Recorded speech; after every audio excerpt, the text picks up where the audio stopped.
Kindness has a quiet way of shaping relationships. It begins as something freely given, offered without calculation or expectation, rooted in care and shared history. In the early years of our family life, kindness was simply how things worked. My parents gave what they could, even when resources were limited, because that was how they understood love. Sacrifice was not announced or praised. It was woven into daily routines. Meals were stretched, needs were met quietly, and problems were absorbed rather than displayed. I grew up watching this pattern, learning that giving did not require recognition to be meaningful. But over time, kindness can change its shape in the eyes of those who receive it. What starts as generosity can slowly be reinterpreted as duty. And once that shift happens, the balance between giving and taking disappears. For my sister, kindness was never something to be held with care. It became something expected, something permanent, something that no longer required gratitude. When our parents helped her financially, it was not received as support during difficulty, but as confirmation that she should not have to struggle at all. Each time they softened consequences for her choices, the line between help and entitlement blurred further. She did not see the effort behind the assistance, only the outcome. In her mind, family support meant access without limits, without accountability. The idea that kindness could have boundaries felt offensive to her, as though restraint itself were an act of betrayal. This misunderstanding did not emerge all at once. It developed quietly, reinforced by repetition.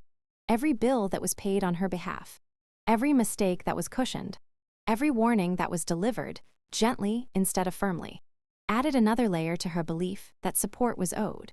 Kindness, when unaccompanied by responsibility, can unintentionally teach the wrong lesson. It can suggest that consequences are optional and that effort is negotiable. Over time, this erodes respect. Gratitude fades, replaced by expectation. What was once appreciated becomes demanded. I saw this shift most clearly in the way my sister spoke to our parents.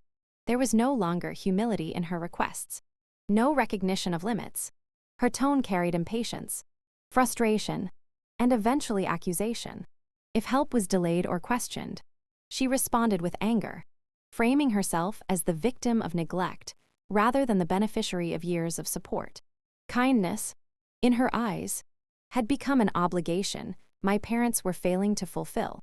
The emotional weight of this transformation was heavy. It placed my parents in a position where saying no felt like cruelty, even when saying yes caused them harm. The danger of kindness mistaken for obligation is that it drains the giver while empowering the taker. It creates a one-sided relationship where compassion is exploited and generosity becomes a tool for control. My parents began to move carefully around her moods, adjusting their behavior to avoid conflict.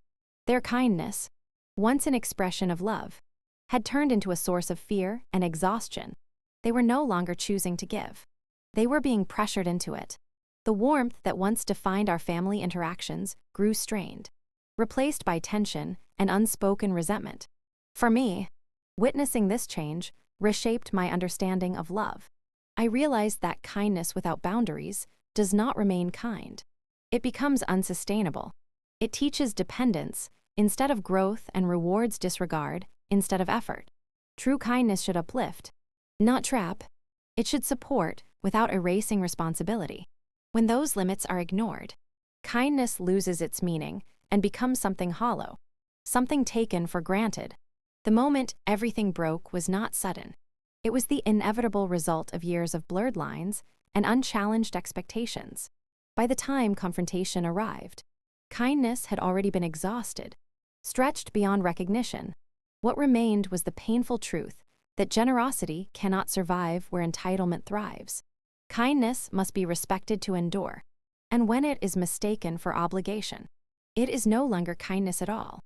The idea of the gift was never rooted in ownership or control.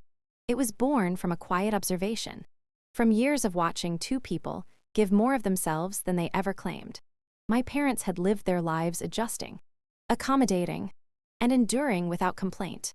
Their hopes were modest, their needs simple, and their sacrifices constant. The gift was meant to acknowledge that truth, not with extravagance, But with stability, it was meant to offer them something they had never asked for but had long deserved. Peace.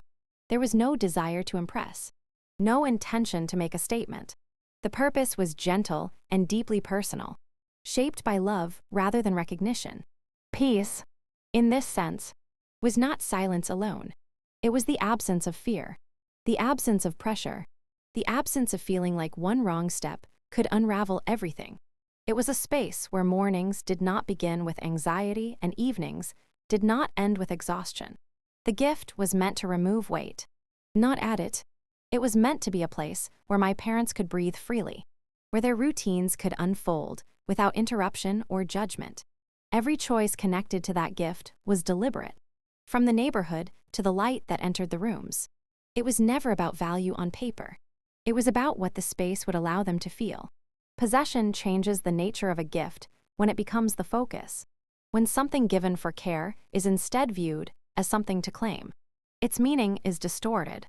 The house was never meant to symbolize status, inheritance, or advantage. It was not a reward or a prize. It was a gesture of gratitude, a way of saying that their years of quiet strength had been seen. Yet, for someone who measures worth through control, possession feels more important than purpose. The moment the gift was interpreted as something to take rather than something to protect, conflict became inevitable. What hurt most was not the attempt to claim the house, but the complete disregard for why it existed. The intention behind it was ignored, replaced by assumptions of entitlement. The peace it was meant to offer was disrupted by voices raised in certainty and demands framed as fairness. The idea that something could exist without being shared, divided, or exploited felt unacceptable to those who believed access was their right. In that moment, the gift became a battleground rather than a refuge. Peace cannot survive where possession dominates.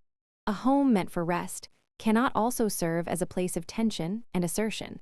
The gift required boundaries to remain what it was intended to be. Without those boundaries, it would have turned into another source of stress, another environment where my parents would feel like guests rather than inhabitants. Protecting the gift meant protecting its meaning. It meant refusing to allow it to be reshaped into something transactional or competitive. Choosing to enforce that distinction was not an act of selfishness. It was an act of clarity. A gift given in love does not lose its generosity when it is defended. On the contrary, allowing it to be misused would have betrayed its purpose.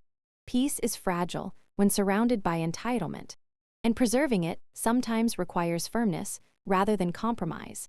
The gift was never about what the house was worth, but about what it prevented. Years of further strain, uncertainty, and quiet harm. In the end, the house became what it was always meant to be, a place where footsteps were unhurried, where conversations were unguarded, where no one feared being asked to leave.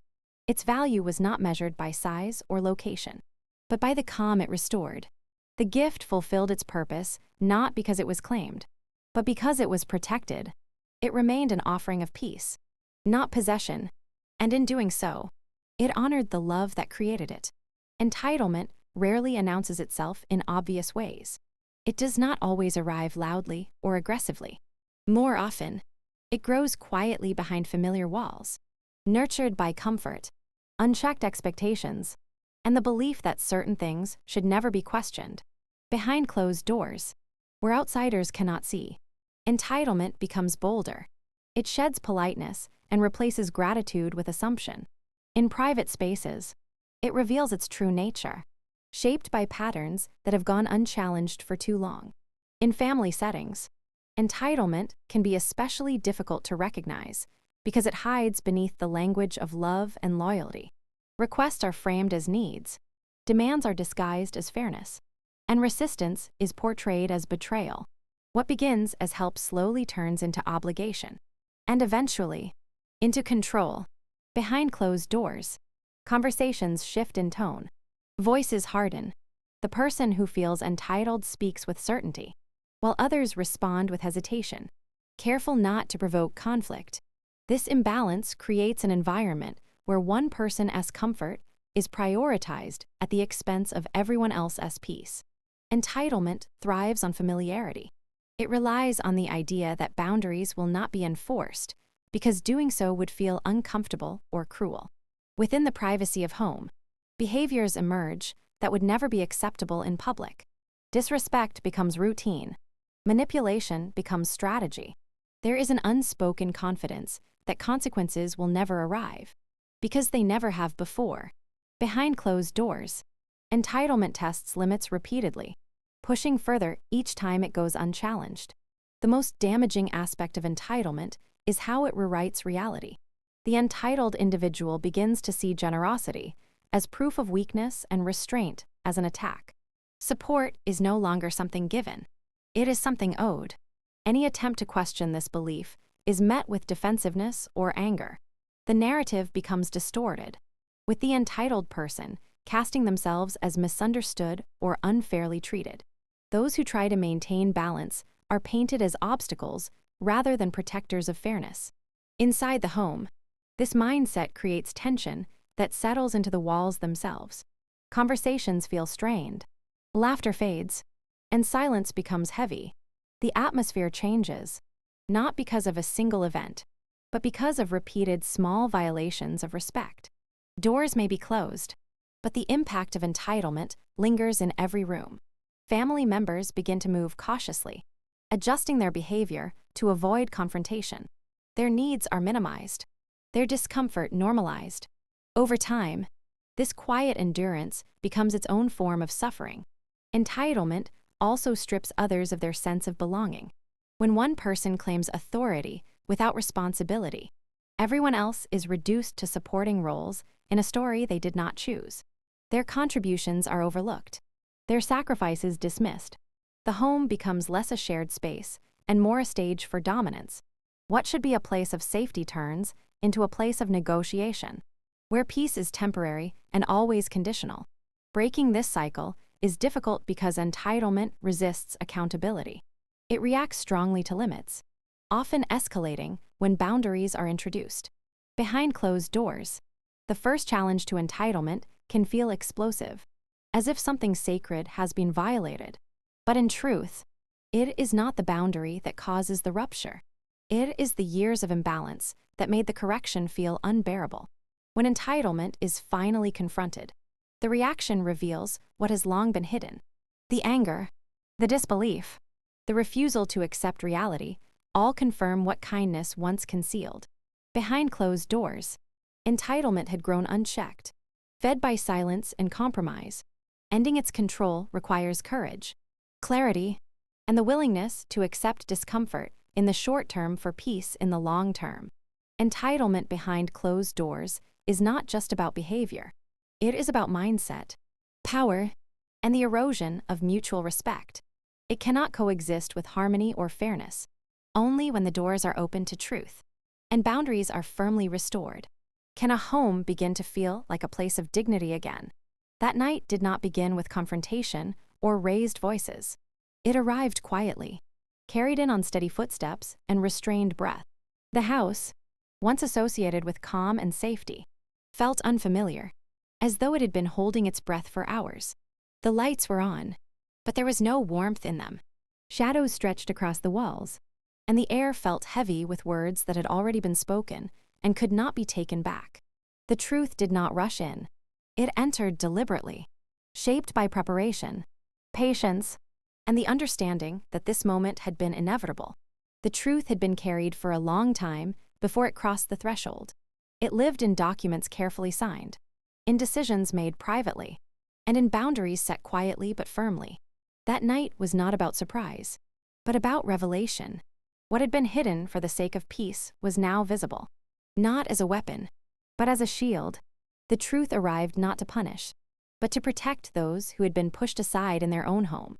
Inside the house, emotions clung to every surface. Fear, entitlement, exhaustion, and disbelief shared the same space. The people who should have felt secure stood uncertain, while those who had overstepped stood confident, unaware that their certainty rested on false ground. The imbalance was striking. The truth, when it entered, did not need to announce itself. Its presence alone was enough to shift the atmosphere. Words were exchanged, but they felt secondary. The truth spoke more clearly through calm explanation and undeniable evidence. It did not argue or plead. It simply existed, steady and unmovable. In that moment, assumptions collapsed. Narratives that had been repeated as fact dissolved under clarity. The confidence that had filled the room moments earlier drained away, replaced by silence and tension. The truth has a way of doing that. It does not raise its voice, yet it cannot be ignored. What made that night unforgettable was not the exposure of deception, but the reclaiming of dignity. For too long, kindness had been mistaken for permission. Silence had been interpreted as consent. That night corrected those misunderstandings. It drew a clear line between what had been allowed and what would no longer be tolerated. The truth restored balance, not by escalating conflict, but by ending confusion. There was pain in the room, undeniable and sharp. Truth does not arrive gently when it disrupts long-held beliefs. It forces people to confront the reality they have avoided. Some reacted with anger, others with disbelief, but none could deny what stood plainly before them. The house, once contested, began to feel anchored again. The truth settled into its rightful place, firm and unyielding. That night also carried relief. Beneath the tension, there was a release, as though a weight had finally been set down. The people who had been holding themselves together out of obligation could finally stand without fear. The truth gave them permission to stop apologizing for existing in their own space. It allowed them to breathe again. When the night ended, nothing felt celebratory. There was no sense of victory, only completion. The truth had done what it came to do. It clarified, corrected, and closed a chapter that could no longer remain open. The house did not transform instantly, but the shift was undeniable. It was no longer a place of uncertainty. The night the truth was carried inside was not about exposure for its own sake. It was about restoring order where entitlement had taken hold and reaffirming that love does not require surrendering one's rights. That truth remained long after the night passed, rooted deeply in the walls of the home, where it would continue to protect the peace it was meant to serve. Reclaiming a home does not always mean changing walls or replacing furniture. Sometimes it means restoring what was quietly taken long before anyone noticed. A home can lose its sense of safety without ever being physically damaged.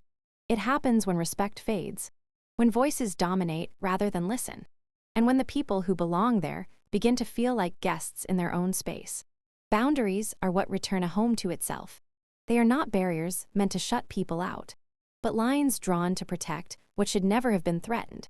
For a long time, the absence of boundaries allowed intrusion to become normal. Decisions were questioned, spaces were invaded, and authority was assumed without permission. Each time those actions went unchallenged, the sense of ownership shifted, not ownership in a legal sense, but in an emotional one. The home stopped feeling like a refuge and started feeling like a contested space. Reclaiming it required more than confrontation. It required clarity, consistency, and the willingness to accept discomfort in order to restore peace. Boundaries work because they remove ambiguity. They state clearly what is allowed and what is not, without apology or explanation. When boundaries were finally enforced, they changed the atmosphere immediately. The constant tension that had lingered in the air began to loosen. The fear of sudden conflict faded. The home slowly returned to a place where routines could exist without interruption, and where silence felt restful rather than heavy. Setting boundaries was not an act of anger. It was an act of protection. It meant acknowledging that love does not require unlimited access, and that family ties do not excuse harmful behavior. Boundaries affirmed that kindness is a choice, not a weakness. They signaled that respect was no longer optional. For those who had grown accustomed to crossing lines without consequence, this shift felt abrupt. But for those who had endured quietly, it felt necessary. Reclaiming home through boundaries also meant releasing the need to be understood by everyone.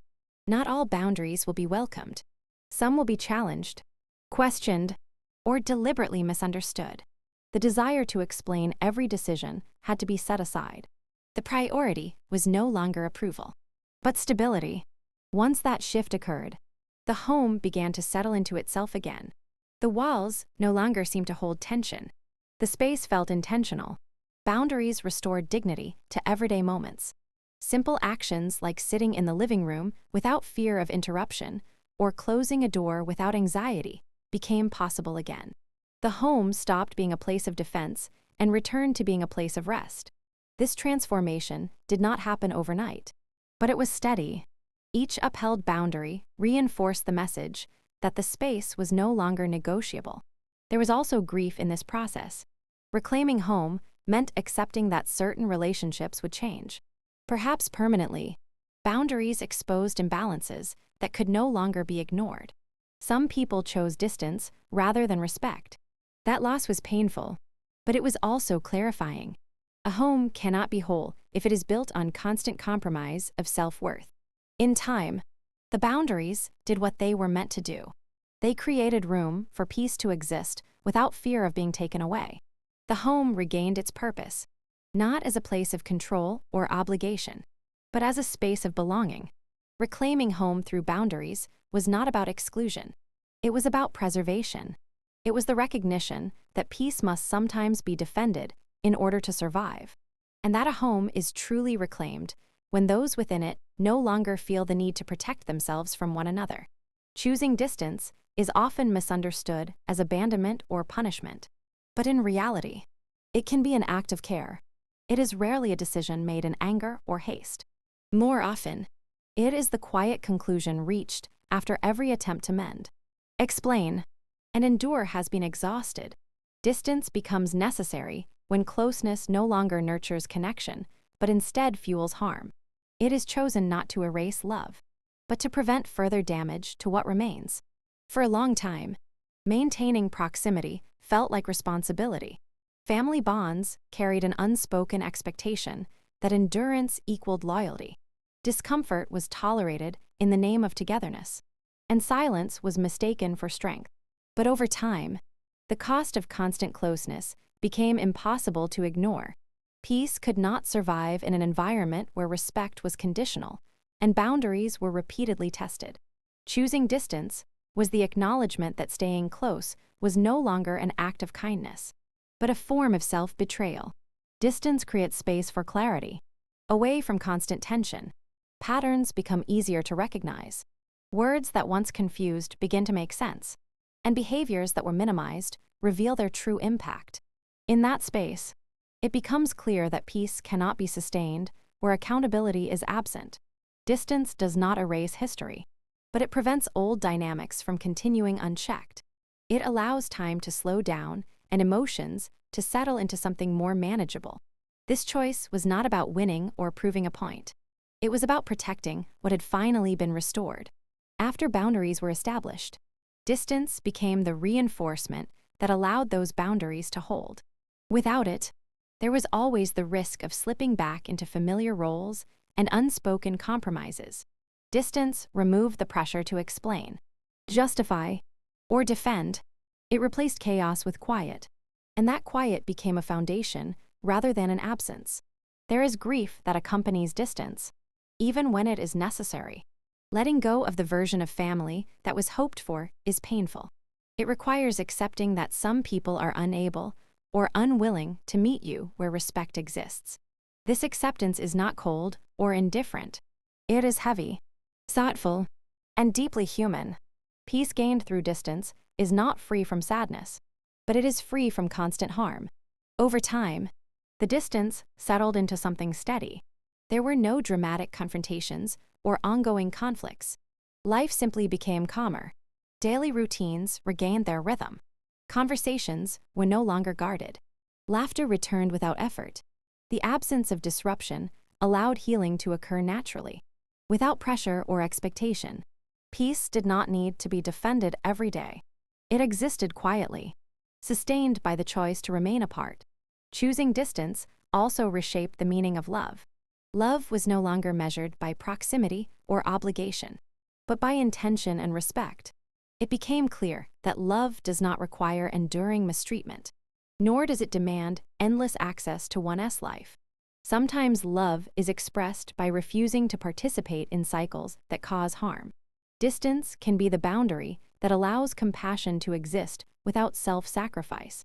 In the end, choosing distance was not about closing a door in anger. It was about leaving it closed so healing could continue inside. Peace remained not because everything was fixed, but because the environment no longer allowed harm to thrive. Distance became the quiet agreement to protect what had been rebuilt. It was the final step in honoring both love and self-respect, ensuring that peace, once found, could finally remain.